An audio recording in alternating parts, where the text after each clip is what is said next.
Olá pessoal, tudo bem? Oi gente, tudo bem? O tema do programa de hoje é a pré-história e os tipos de nuvens. Vamos juntos no nosso quadro A Curiosidade Tá On!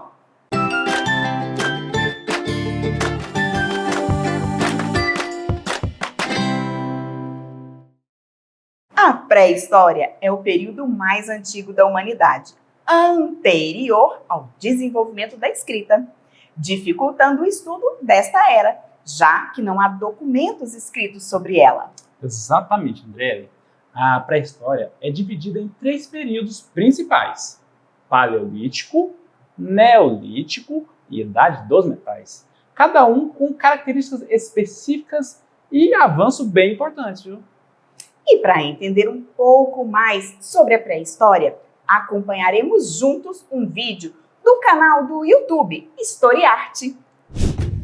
A pré-história teve origem cerca de 15 milhões de anos atrás, com o surgimento dos primeiros hominídeos, que são os nossos antepassados mais antigos, até o aparecimento das primeiras civilizações humanas, marcadas pelos sistemas de escrita, agricultura e organização social.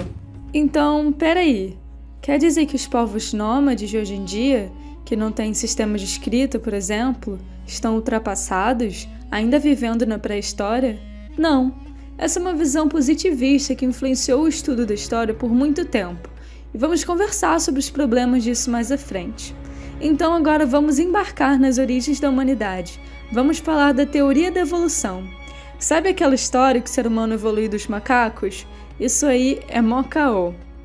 Os homens modernos da espécie Homo sapiens sapiens não evoluíram dos macacos, mas compartilham de um ancestral comum com eles, da ordem dos primatas. Naquela época, um ancestral comum com os chimpanzés divergiu em 2 linhas diferentes, provavelmente por razões climáticas.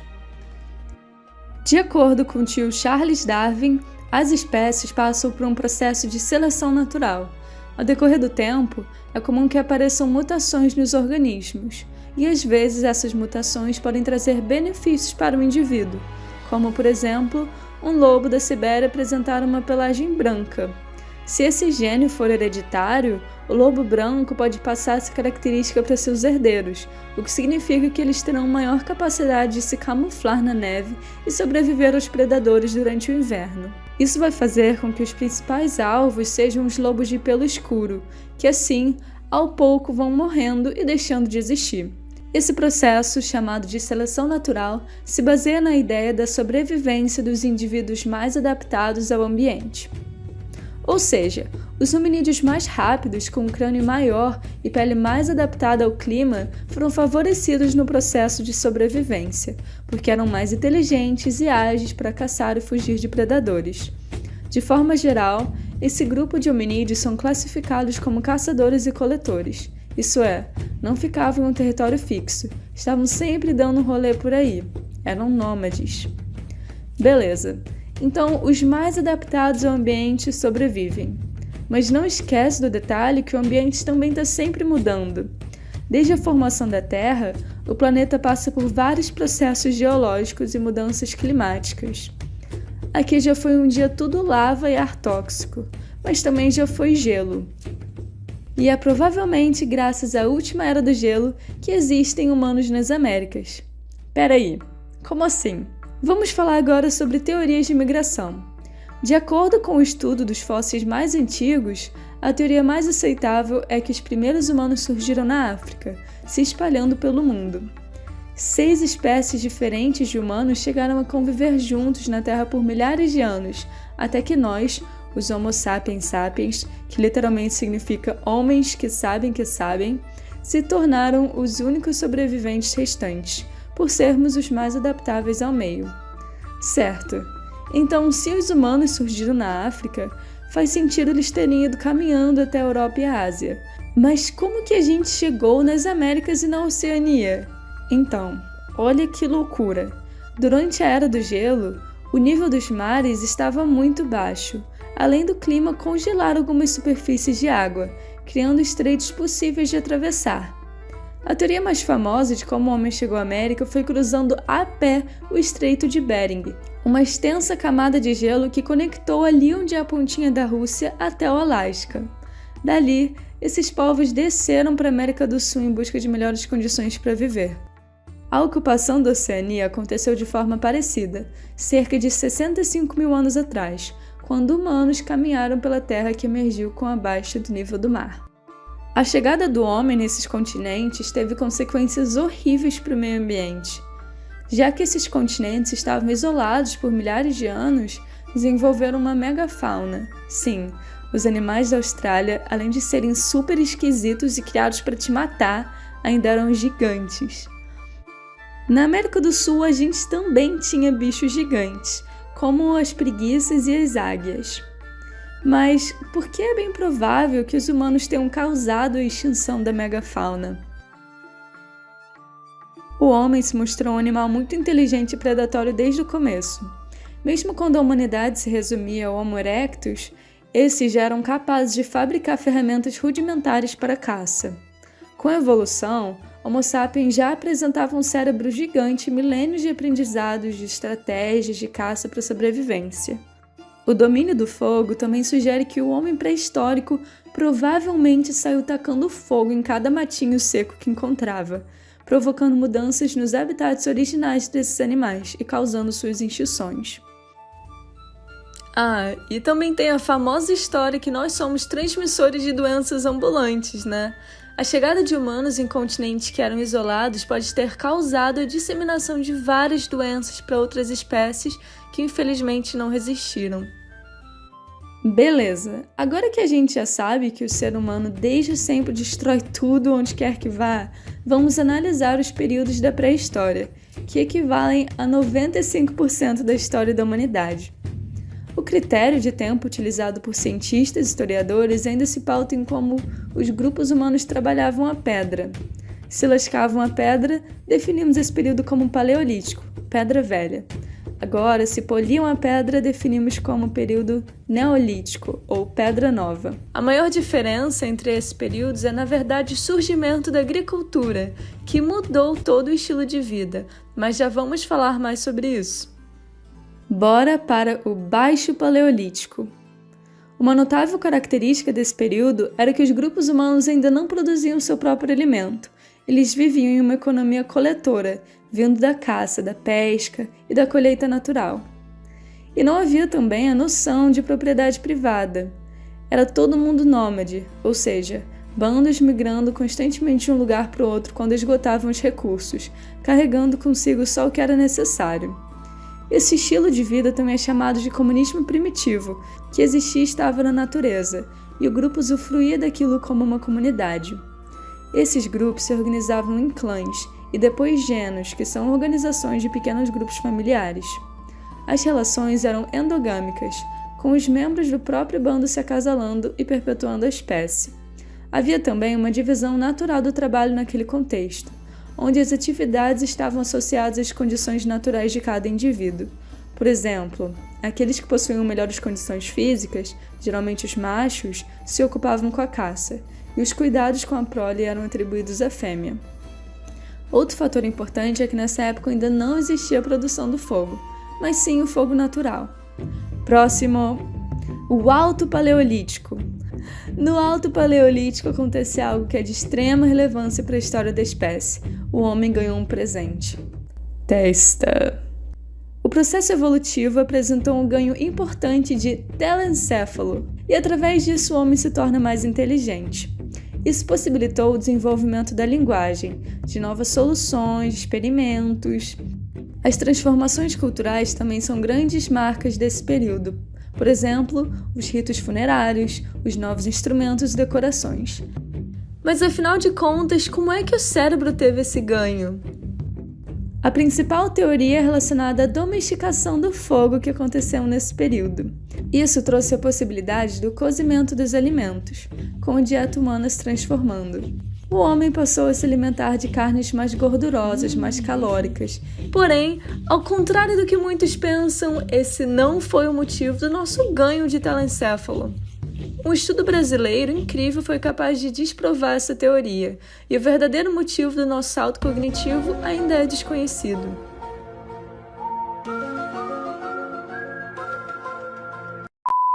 As pinturas rupestres também surgiram no Alto Paleolítico.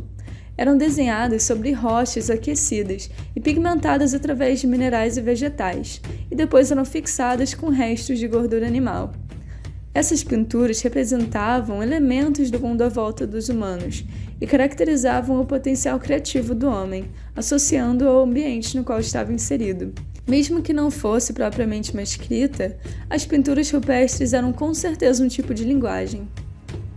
De acordo com o incrível historiador do livro Sapiens, Noah Yuval Harari, o surgimento de novas formas de pensar e se comunicar entre 70 mil anos atrás e 30 mil anos atrás construiu a revolução cognitiva. O que a causou? Não sei. A teoria mais aceita afirma que mutações genéticas acidentais mudaram a conexão do cérebro dos sapiens. E foi exatamente a linguagem que nos distinguiu do resto dos seres vivos e possibilitou que hoje em dia a gente meio que controle o mundo inteiro.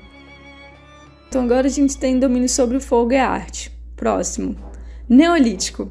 O grande presente desse período é agricultura. A Revolução Agrícola é provavelmente o maior marco da humanidade. Através disso, os seres humanos deixam de ser nômades e desenvolvem uma economia produtora. A partir da observação da natureza, vários grupos de humanos ao redor do mundo descobriram mais ou menos ao mesmo tempo o segredo para cultivar sementes e grãos, apesar deles não terem nenhum contato um com o outro. Olha que louco. Outro fator importante que data desse período é também a produção de excedentes, ou seja, agora eles eram capazes de produzir mais do que eles precisavam e assim guardar comida para o inverno. Para isso, houve o desenvolvimento de cerâmicas e outras tecnologias para o armazenamento. E assim os seres humanos começam a fixar próximos aos rios, onde estão as terras férteis, o chamado sedentarismo. As principais civilizações surgiram ao redor dos rios Nilo, Tigre, o Eufrates, o Jordão, e foi aí que foi crescendo a região da crescente fértil. Esse período também contou com a domesticação dos animais, acabando com a necessidade de caçar. Graças aos excedentes de comida, era possível agora confinar os rebanhos e alimentá-los. A divisão do trabalho passa a ser social e não mais natural como era antes. Agora, ela era constituída pelos homens que possuíam terras, e a partir disso, inicia-se também a prática da exogamia, onde os seres humanos começam a casar para criar alianças familiares, ou seja, a prática de unir as famílias através do casamento.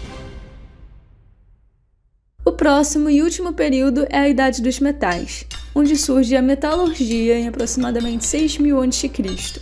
E isso seria um resultado da percepção humana de que algumas rochas, quando submetidas a um nível de aquecimento muito alto, amoleciam e seriam, portanto, passíveis de serem moldadas, e quando resfriadas seriam ainda mais resistentes do que as próprias rochas. É caracterizada pelo uso do cobre, do bronze e do ferro na fabricação de artefatos usados pelos hominídeos nas guerras e na produção agrícola. Tá, mas e a escrita? Cerca de 4.000 anos atrás, em épocas bastante próximas, as civilizações americanas, os egípcios, chineses e mesopotâmios começaram a desenvolver seus sistemas de representação gráfica, e isso marca a chegada da escrita, a transição da pré-história para a história. A primeira evidência da escrita é a cuneiforme, criada pelos sumérios há mais ou menos 3.500 anos a.C. na região que hoje em dia é o Iraque. Mas agora que esse vídeo já tá no final, vem cá que eu vou te apresentar um plot twist. Você sabia que a forma mais correta de chamar a pré-história seria, na verdade, história pré-literária? Deixa eu voltar lá no que eu te contei no começo. Quer dizer que os povos nômades de hoje em dia, que não têm sistemas de escrita, estão ultrapassados, ainda vivendo na pré-história? Não. Esse é um ponto de vista positivista que assume que a história evolui de forma linear, mas não é bem assim. E se partirmos desse pressuposto, algumas nações estariam numa diferente etapa desse longo processo evolucionário, a qual os positivistas se referiam, como se, porque eles não têm escrita, eles não têm história. E é aí que o perigo vem. A partir dessa ideia, algumas nações europeias defendiam a sua soberania em relação a outros povos supostamente inferiores, por se considerarem mais avançados nessa jornada progressista na história do homem. Quer dizer então que essa ideia colou? Sim, por mais bizarro que possa ser, essa ideia colou e muito no século XIX. Os positivistas não previam desvios e afirmavam que todas as nações tinham que chegar exatamente no mesmo nível de progresso. A diversidade cultural dos humanos era considerada um atraso e só havia um modelo de progresso para os positivistas, o modelo europeu branco e classicista do século XIX. Isso justificaria, por exemplo, a dominação europeia sobre o continente africano naquele contexto, além de todas as ideias que guiavam os europeus nas suas políticas de colonização, como o altruísmo europeu, as missões civilizatórias e o fardo do homem branco em levar o progresso até as civilizações mais inferiores, ou seja, um racismo rolando solto. Essa ideia de evolução linear também influenciou bastante um cara lá na Alemanha que usava esses argumentos para dizer que a raça ariana era superior biologicamente, o que não faz nenhum sentido, mas você pode aprender sobre esse inimigo da humanidade aqui. Agora que você já sabe tudo sobre a pré-história, ou melhor, a história pré-literária, está pronto para sua prova de amanhã. Mas será que você está pronto para a prova de física também? Olha que loucura! Meu irmãozinho está começando agora no YouTube ensinando física com memes. E se você puder ir lá apoiar o canal dele, ele vai ficar felizão e você vai sair aprendendo algo novo. Mas beleza, meu nome é Juliana e esse vídeo contou com a colaboração de 2 historiadores incríveis, o Matheus Cicchini e o João Pedro Diniz, do canal Operação Barba Russa. Por favor, vai lá conhecer, porque é muito legal.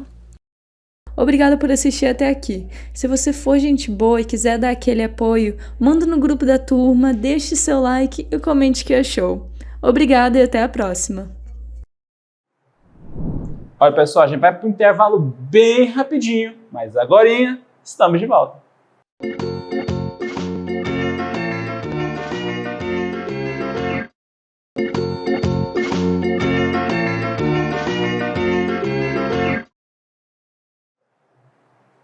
E estamos de volta. Agora falaremos sobre os tipos de nuvens. Isso aí, a formação e os tipos de nuvens são elementos essenciais para a compreensão dos fenômenos climáticos e também os meteorológicos. Classificar as nuvens nos ajuda a entender e prever condições climáticas, já que cada tipo de nuvem está relacionado a um fenômeno específico, como chuvas, tempestades e até mesmo mudanças na temperatura. E assim, para a gente entender mais, vamos ali com um vídeo sobre os tipos de nuvens. Então vamos acompanhar juntos ao nosso canal amigo Geo Ilustrada.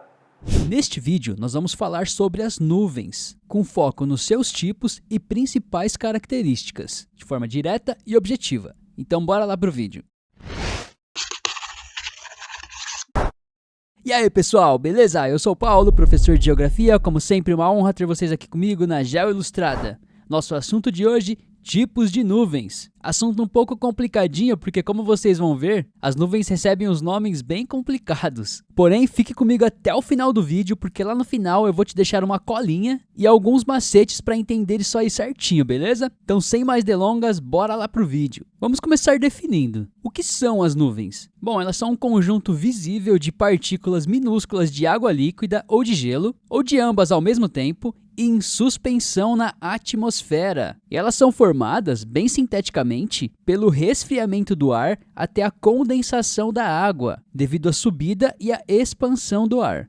Eu não vou entrar em detalhes sobre o processo de formação das nuvens, porque esse não é o nosso propósito aqui. Ao invés disso, eu vou deixar um vídeo aqui para você conferir, aqui na descrição, tá? Não é da Geo Ilustrada, mas é um vídeo excelente, beleza? Então, seguindo, o primeiro ponto que você tem que saber é que as nuvens são classificadas segundo 2 critérios: a aparência e a altitude. Vamos iniciar falando da aparência. O primeiro tipo são as nuvens cirrus, que são aquelas que têm um formato alongado, de aspecto fibroso, fino, porém bem compridas. Elas são nuvens altas e formadas de cristais de gelo. O segundo tipo são as nuvens estratos, que são aquelas que formam uma camada acinzentada de nuvens praticamente uniformes que cobre boa parte do céu. Por conta disso, essas nuvens também ofuscam a luz solar. Então elas geram aqueles dias cinza, sabe, de chuviscos, que o pessoal costuma dizer dia feio, né? Mas eu pessoalmente adoro. E o terceiro tipo são as nuvens cúmulos, que são aquelas de aspecto fofinho, sabe, parecendo bolas de algodão no céu. Elas geralmente são brancas, mas também podem assumir um aspecto meio acinzentado.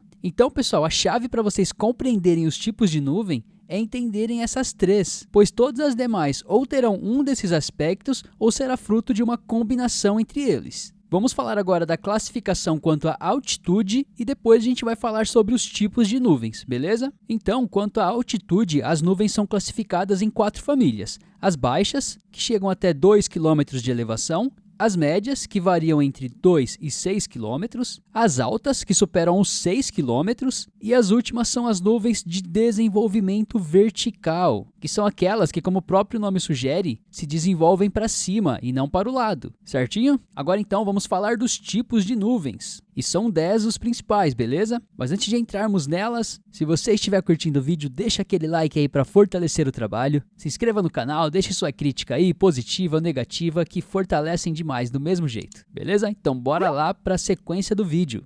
Como eu disse, são 10 tipos principais. Eu vou abordar cada um deles de forma sintética. E depois eu vou deixar aquela cola e aquele macetinho que eu prometi lá no início do vídeo, beleza? Então bora lá. O primeiro tipo que eu trago são as nuvens cúmulos, que são aquelas que eu já mencionei lá atrás, lembra? Aquelas de aspecto fofinho, parecendo ovelhas no céu. E elas são nuvens baixas, cuja base pode ficar ali a cerca de 1 km do chão. O segundo tipo de nuvem que eu trago são as cumulonimbus, que é um tipo de nuvem de desenvolvimento vertical, que pode se estender dos 600 até os 12.000 metros de altitude. Elas são nuvens de tempestades e podem gerar fenômenos atmosféricos como raios, trovões, granizos e até mesmo tornados.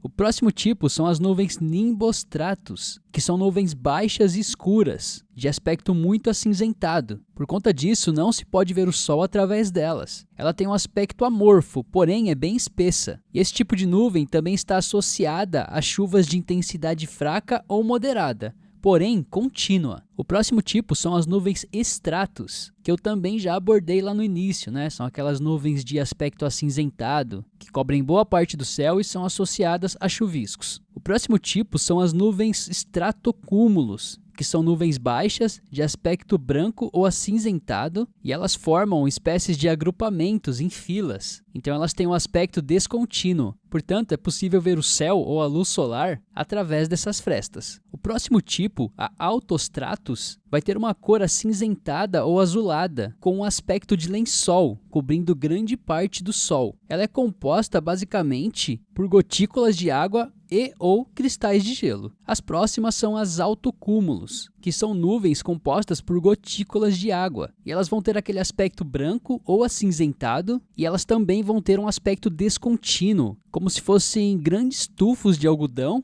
cobrindo boa parte da extensão do céu. Entrando agora nas nuvens altas, temos 3 tipos. O primeiro deles é as cirrostratus, que são nuvens finas e esbranquiçadas, e elas formam uma espécie de véu transparente que cobre boa parte da extensão do céu, ofuscando a visibilidade do Sol. E ela vai ser composta basicamente por cristais de gelo, o que é uma característica comum nas nuvens altas. O próximo tipo, as nuvens cirruscúmulos, também são nuvens finas e brancas e compostas por cristais de gelo. Assim como a anterior, ocupa grande parte da extensão do céu, porém ela vai assumir um formato mais espesso, lembrando ondas no céu. Já o último tipo são as cirrus, que eu também já abordei lá no início do vídeo. Beleza? Tranquilo, né? Agora que já passamos pelo pior, vamos lá ao macete que eu prometi para vocês, que é o seguinte: as nuvens altas vão ter o prefixo cirro e vão ter um aspecto tênue e fibroso. As nuvens médias, contraditoriamente, terão um prefixo alto. Já o termo estrato vai indicar as nuvens de maior extensão horizontal, e o termo cúmulo vai indicar as nuvens cuja maior extensão é vertical. E as nuvens com as maiores e mais intensas precipitações são indicadas pelo termo nimbo. Isso aí ajuda bastante, né, a entender certinho os aspectos gerais das nuvens. E a cola que eu prometi tá aí na tela, ó. Essa tabelinha que sintetiza tudo. Então você pode tirar um print, copiar, o que você achar melhor. Estou deixando 2 vídeos aí na tela, um deles sobre as camadas da atmosfera, que complementa bem o conteúdo deste vídeo. Então dá uma conferida lá. Valeu pra você que ficou até aqui, até a próxima. Tchau, tchau. Olha, pessoal, eu quero agradecer a Juliana Pinho, do canal História e Arte, pela colaboração, e agradeço também ao professor Paulo, lá do canal do YouTube Já Ilustrada, e peço que se inscrevam, curtam e assistam bastante os vídeos dele, beleza? Valeu! E agora chegou a hora do Você Sabia, hoje com uma novidade, com o professor Marlon. Opa, aí é massa, hein? Olá, pessoal! Vocês sabiam que as cumulonimbus são as nuvens de tempestade com formato muito grande, base baixa, enquanto o topo pode atingir mais de 12 mil metros de altura? O cumulonimbus é caracterizado por uma base escura e um desenvolvimento vertical intenso. Está associado a tempestades, relâmpagos, trovões e, em alguns casos, até mesmo granizo e tornados. Obrigado pela colaboração, professor Marlon. Muito legal ter você aqui, hein? Valeu demais. E para ampliar as possibilidades de desenvolver as habilidades, vamos com a nossa hora da atividade. Com a professora Andriele.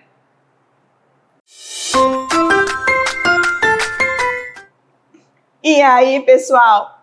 A proposta de atividade de hoje, nós vamos aprender a diferenciar as nuvens. Façam uma pesquisa sobre os tipos de nuvens e depois comparem com os tipos de nuvens que você vê da sua casa. Escreva no seu caderno as características delas e faça um registro em fotos ou desenhos e compartilhe com seus colegas. Espero que tenham gostado e até mais. E aí, Gabriel? Estamos chegando ao fim e espero que tenham gostado do nosso programa de hoje. Pois é, Andriele. Então, assim, pessoal, não se esqueçam de acessar o nosso portal Conexão Escola para ter mais acesso aos vídeos e às nossas propostas de atividade. O site está aqui na sua telinha, junto com o QR Code. Então, basta acessar o www.sme.goiania.gov.br/Conexão Escola. Tchau! Tchau!